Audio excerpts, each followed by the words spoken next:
બધા જ ગીતા પ્રેમી સાધકોને સાદર પ્રણામ સાથે જય શ્રી કૃષ્ણ.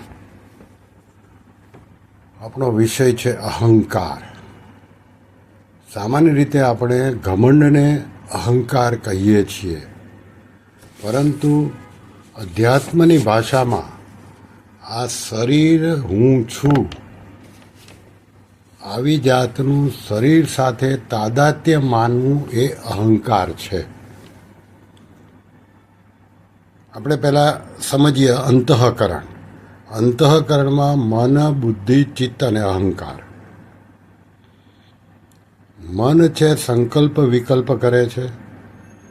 ચિત્ત જે કંઈ જોવામાં આવે એના ફોટાઓ પાડે છે, અને મનના સંકલ્પ વિકલ્પ ઉપર બુદ્ધિ નિર્ણય કરે છે અને અહંકાર એના ઉપર સિક્કો મારે છે. એમાંથી આપણે અત્યારે વાત કરવાની છે અહંકાર ઉપર.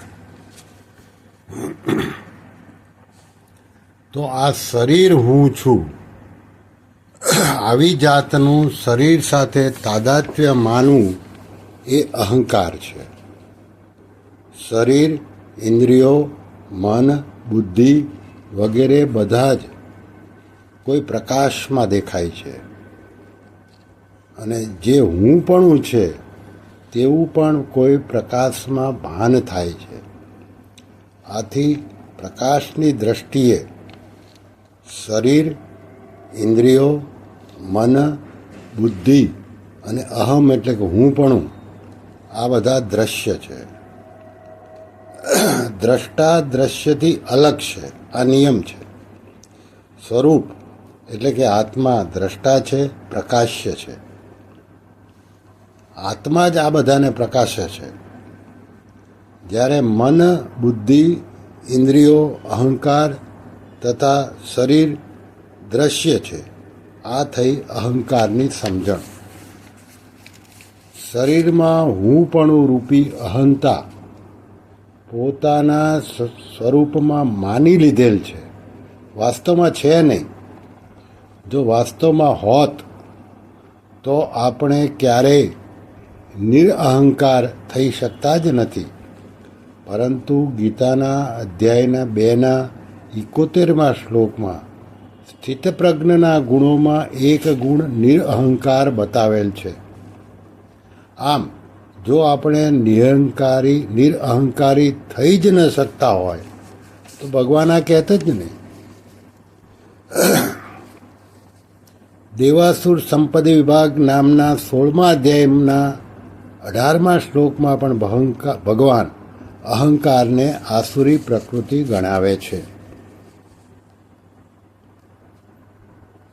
જ્ઞાનની પરાનિષ્ઠા પ્રાપ્ત કરવા માટે કઈ સાધન સામગ્રીની આવશ્યકતા છે. કઈ સાધન સામગ્રીની આવશ્યકતા છે તેને ભગવાન 18મા અધ્યાયના શ્લોક 51, 52 તથા 53માં જણાવે છે.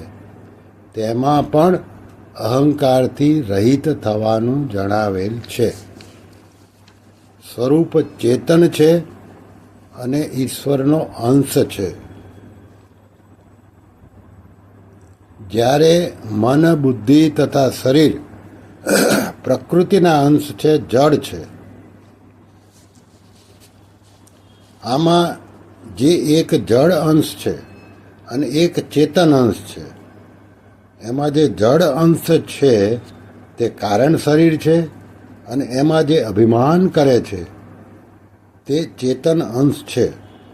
જ્યાં સુધી બોધ નથી થતો ત્યાં સુધી આ જડ ચેતનના તાદાત્મ્યવાળા કારણ શરીરનો અહમ કર્તા રૂપે નિરંતર ચાલુ રહે છે. જો આ ચેતન સ્વરૂપ જડ એવી પ્રકૃતિ અને તેના અંશ શરીરથી સંબંધ વિચ્છેદ કરી લે અને પરમાત્માની સન્મુખ થઈ જાય તો તેને પોતાનો બોધ થઈ જાય છે. સ્વરૂપનો બોધ થઈ જતા પરમાત્માનો પ્રેમ પ્રગટ થઈ જાય છે. શ્રીકૃષ્ણ શરણમ મમ, શ્રીકૃષ્ણ શરણમ મમ, શ્રીકૃષ્ણ શરણમ મમ. ઓમ કૃષ્ણાર્પણમસ્તુ.